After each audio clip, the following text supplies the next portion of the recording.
Yun, bale, let's go guys, samahan nyo ako kunin yung isa sa mga inaabangan ko na upgrade para sa ADV 160 natin na si Gabi. Isa to sa mga inaabangan ko na upgrade kasi sometime in the future, malay ba natin may magkarga na ng ADV, at least medyo prepared na tayo, di ba? So close pa, medyo magang punta natin. Pang malakasan na G-Racing pipe po. Old swing arm out, pang PCX 160 swing arm in.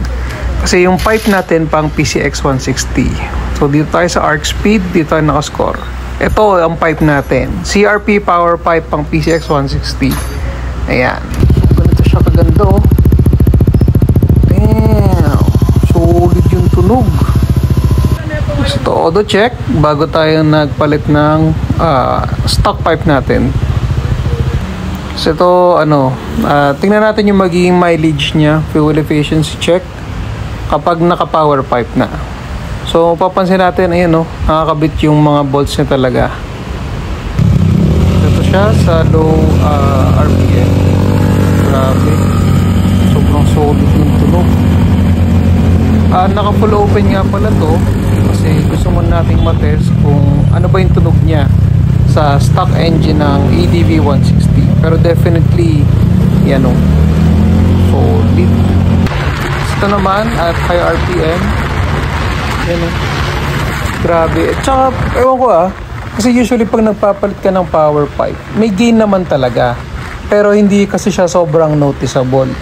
Pero dito talagang napapansin ko na na-reach niya yung upper limit talaga. Kumbaga last time kasi dun sa set ko nung naka-stock pa ako na pipe, hindi ako makalagpas ng 8.5 RPM. Kumbaga lagi lang siguro 8.1 or 8.2 ganun. Tapos naglilimit na dun kahit anong piga ako unless mag-aero ako. So ito, bakit na tayo ng condo nito? Yan, so itong settings natin ngayon ay naka full open tayo.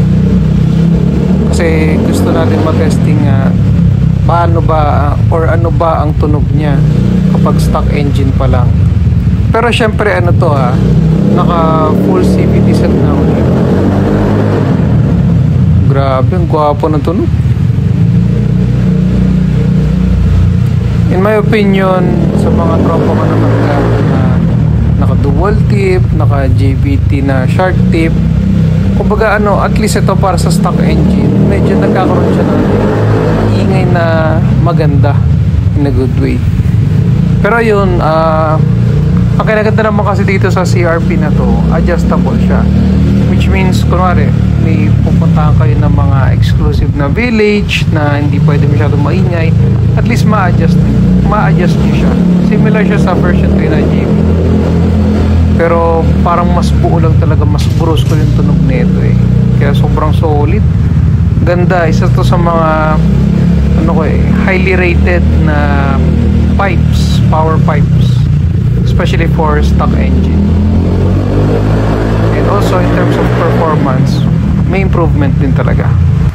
Tapos ito, yan, makikita natin na wala siyang bang sensor. Yun lang yung cons niya. Pero ito yung fitments niya.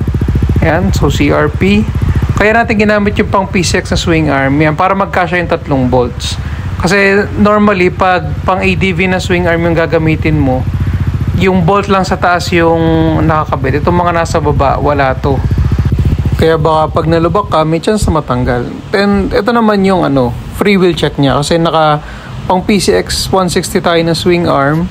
So syempre baka mga curious yung iba, tumatama ba sa caliper, may pigil ba yung gulong or what. Pero ito, kitang-kita naman here sa video natin na okay din talaga itong pang PCX 160 na swing arm. Wala akong naging problem, walang squeaking noise. Kumbaga may play talaga sa likod na gulong.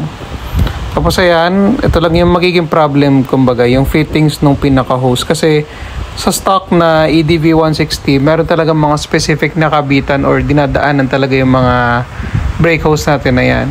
Then ito sa may likod, yan yung isa sa mga problem ko. Kasi itong sabitan niya, syempre na may chance na dumikit dun sa pinaka-pipe natin. Yung pipe umiinit of course. So baka lang matunaw kumbaga.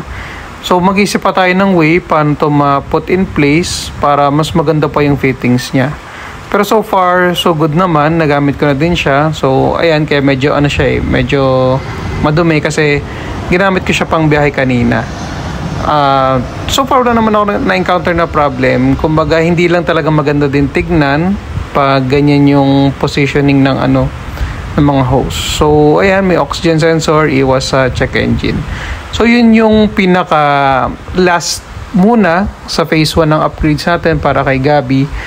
So, ang magiging next naman natin na vlog would be remapping para mas maintindihan ba natin para saan ba yung remapping, kailangan ba talaga siya, and yung magiging difference ng power output niya.